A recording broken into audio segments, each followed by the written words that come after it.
Magandang hapon mga kapuso, tuloy-tuloy pa rin ang balitaan dito sa News TV Live. Puspusan na ang paghahanda sa Tacloban International Airport para sa misa roon ni Pope Francis.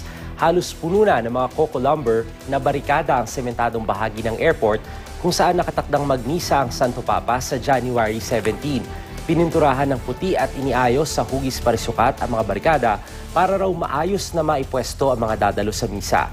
Kanina nagsagawa na rin ang unang dry run ng Philippine National Police sa airport para tukuyin ang posisyon ng mga pulis, sundalo, communications group at iba pang kawaning nakatalagang tiyakin ang seguridad ng Santo Papa. Handa na rin ang lugar sa harap ng altar kung saan naman maaring pumosisyon ang mga taga-media.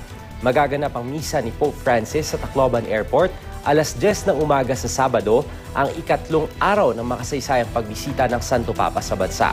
Kasunod niya, nakatakda siyang mananghalian kasama ang mahihirap at naapektuhang pamilya ng Bagyong Yolanda sa Palosa, Leyte.